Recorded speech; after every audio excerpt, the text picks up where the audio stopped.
مش معنى انك عملت تحاليل وظائف الكبد وطلعت عاليه يبقى في مشكله في الكبد. ممكن يكون الكبد سليم تماما ما فيهوش اي مشكله ومع ذلك التحاليل عاليه. طب ازاي انا اعرف بقى من نتائج التحاليل العاليه دي ان المشكله في الكبد ولا الكبد سليم والمشكله في حاجه ثانيه؟ بص يا سيدي، مبدئيا دي تحاليل وظائف الكبد مش كلها، ولكن ده الجزء اللي يهمنا دلوقتي. متفقين كده؟ اعرفك بيهم سريعا ان شاء الله وبعد كده اقول لك لو لقيت ايه معناه ايه.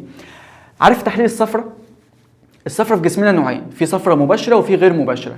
الغير مباشره اللي هي اندايركت بيليروبين اللي هي دي، المباشره اسمها الدايركت بيليروبين. الاثنين مع بعض اسمهم الصفرة الكليه اللي هي التوتال بيليروبين. تمام كده؟ يبقى ده التوتال بيليروبين دي الصفرة الكليه، ده الاندايركت بيليروبين الصفرة الغير مباشره، ده نوع من الصفرة وده اللي يهمنا دلوقتي. تمام؟ طيب الجي او تي والجي بي تي التحليلين دول انزيمين موجودين في خلايا الكبد.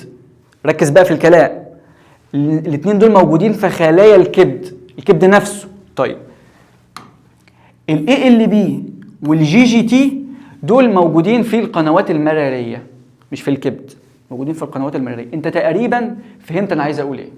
لو لقيت ان الجي او تي والجي بي تي عاليين والباقي طبيعي معناه ان المشكله هنا في الكبد. تمام كده؟ يبقى لو الجي بي تي والجي او تي عاليين لوحدهم معناه ان المشكله في الكبد. ممكن فيروس A، فيروس B، فيروس C، دهون على الكبد، تليف في الكبد، ادويه او مسكنات، ايا كان السبب، ولكن هنا المشكله في الكبد. تمام؟ طيب لو لقيت ان الاي ال بي والجي جي تي هم اللي عاليين والباقي طبيعي معناه ان هنا المشكله في القنوات المراريه، في بقى حصوه في المراره، في انسداد او ورم، دي اللي معليه التحليلين دول مع بعض. تمام كده؟ طيب لو لقيت ان الاي ال بي لوحده هو اللي عالي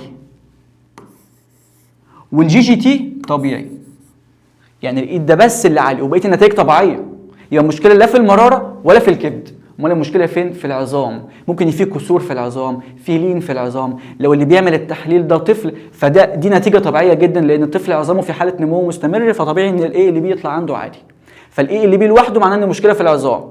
تمام كده؟ ولو طفل فدي حاله عاديه. لو الاثنين دول مع بعض عاليين والباقي طبيعي معناه ان في مشكله في القنوات المراريه. لو الاثنين دول بس اللي عاليين والباقي طبيعي معناه ان مشكله في الكبد نفسه.